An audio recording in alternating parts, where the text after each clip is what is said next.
বেসন আর সুজি দিয়ে ধোকলা, যেটা জলখাবার হিসেবে আজকে বানিয়েছি, খুব তাড়াতাড়ি এবং খুব সুন্দরভাবে তৈরি করে নেওয়া যায়।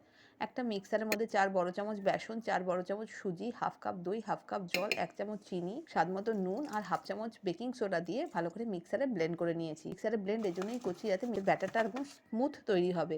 মিক্সারের মধ্যেই ইনো দিয়ে সঙ্গে ভালো করে মিক্স করে সঙ্গে কেক টিনের মধ্যে দিয়ে দিচ্ছি এবং কড়াইতে আগে থেকে জল যেটা স্টিমের জন্য রেখে দিয়েছিলাম সেটার মধ্যে মোলটাকে বসিয়ে দিয়ে একটা ওপরে তাওয়া আমি চাপা দিয়ে দিয়েছি। এইভাবে 20 থেকে 30 মিনিট একদম সিম আঁচে বসিয়ে রাখতে হবে এবং এই স্টিমেই কিন্তু ধোকলাটা তৈরি হয়ে যাবে। এইবার একটা কড়াইয়ের মধ্যে খানিকটা সর্ষের তেল, কালো সর্ষে, কারি পাতা, হিং, 1 চামচ চিনি, স্বাদমতো নুন আর জল দিয়ে একটা ফোড়ন তৈরি করে নিয়েছি। ধোকলার ওপরে মিক্সারটাকে ভালো করে দিয়ে পিস পিস করে কেটে নিয়েছি। এখানে লঙ্কা দিইনি, যেহেতু ছেলে আমার লঙ্কা খেতে পারবে না। এটা অপূর্ব হয়েছে। রেসিপিটিকে ভালো লাগলে চ্যানেলটিকে সাবস্ক্রাইব করার অনুরোধ রইল। ধন্যবাদ।